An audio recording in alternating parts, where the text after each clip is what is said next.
ध्यान मग्न भगवान शिव शरीर पर भस्म का लेप, शमशान में निवास, त्रिनेत्र से झलकती परम चेतना।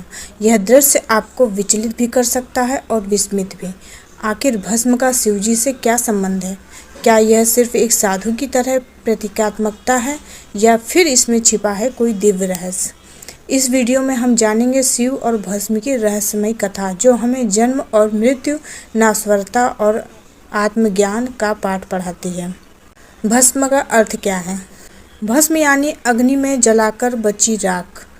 यह राख प्रतीक है नाश्वरता का, कि हर वस्तु जो उत्पन्न होती है वह अतः भस्म में ही परिणत होती है। शिव जब अपने शरीर पर भस्म लगाते हैं तो वे यह दर्शाते हैं कि देह नाश्वर है, केवल आत्मा ही अमर है। भस्म इस सच्चाई का वह प्रमाण है जिसे शिव हर क्षण अपने साथ रखते हैं। शमशान का वासी शिव। शिव को शमशानवासी कहा गया है। वे वहां रहते हैं जहां मृत्यु का सन्नाटा है। यह केवल प्रतीक नहीं, एक गहरी साधना का बोध है। शमशान वह स्थान है जहां देह का मोह टूटता है, जहां शरीर की वास्तविकता सामने आती है कि यह मिट्टी है, राख है। शिव इसी स्थान को अपना धाम मानते हैं, क्योंकि यहाँ माया का कोई अस्तित्व नहीं बचता, केवल सत्य शेष रह जाता है। पौराणिक कथा भस्मासुर और शिव। एक पौराणिक कथा के अनुसार एक राक्षस था भस्मासुर। उसने शिवजी से तपस्या कर एक वरदान पाया कि जिसके सिर पर हाथ रखेगा वो भस्म हो जाएगा। भस्मासुर उस वरदान से मदमस्त होकर स्वयं शिवजी को ही भस्म करने दौड़ पड़ा। शिव भागे और अंत में भगवान विष्णु ने मोहिनी रूप में आकर उसे नष्ट किया। यह कथा प्रतीक है कि शक्ति यदि विवेकहीन हो तो विनाश का कारण बनती है। शिव यहाँ भस्म का अर्थ समझाते हैं, आत्मनाश यदि चेतना ना हो। शिव की साधना से भस्म का स्थान। सनातन धर्म के कई ग्रंथों में लिखा है कि जो शिव भक्त अपनी साधना से भस्म का प्रयोग करता है वह माया और मृत्यु के भय से मुक्त हो जाता है। यह भस्म केवल राख नहीं होती, यह विशेष प्रकार की विभूति होती है जो गाय के गोबर, जड़ी बूटियों और मंत्रों से तैयार की जाती है। शिव इसे त्रिपुंड के रूप में मस्तक, हृदय और भुजाओं पर लगाते हैं। यह त्रिपुंड तीनों गुणों रज, तम, सत्व का नियंत्रण दर्शाता है।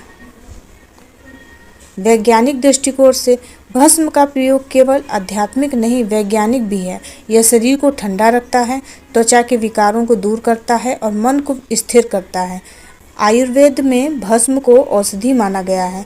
विभिन्न धातुओं की भस्म शरीर के लिए उपयोगी मानी गई है, परंतु शिव की भस्म, शमशान की राख, केवल औषधि नहीं, चेतना का प्रतीक है।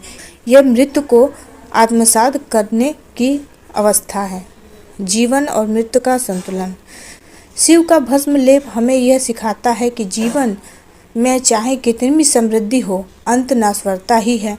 इससे डरने की आवश्यकता नहीं, इसे स्वीकार करने की आवश्यकता है। शिव मृत्यु को भी प्रसाद के रूप में स्वीकारते हैं। यही कारण है कि वे मृत्यु के देवता यमराज से भी ऊपर हैं। आधुनिक समय में भस्म का महत्व। आज भी उज्जैन के महाकालेश्वर मंदिर में रात्रि में महाकाल को भस्म अर्पित की जाती है। यह भस्म शुद्ध पंचगव्य और हवन की राख से तैयार होती है। प्रतिदिन सुबह 4 बजे महाकाल की भस्म आरती होती है। यह दुनिया की एकमात्र ऐसी आरती है जिसमें राख से अभिषेक किया जाता है। यह भक्तों को मृत्यु की याद दिलाती है, जीवन की वास्तविकता से जोड़ता है। भगवान शिव का भस्म धारण कोई डरावना प्रतीक नहीं है, बल्कि एक आध्यात्मिक सत्य की अभिव्यक्ति है। जब हम भस्म को समझते हैं तो हम अपने अंत को भी स्वीकारना सीखते हैं, और यही है मोक्ष का मार्ग। शिव हमें सिखाते हैं, जीवन हो या मृत्यु हो, दोनों के पार वही मैं हूँ जो शाश्वत है, निर्विकार है।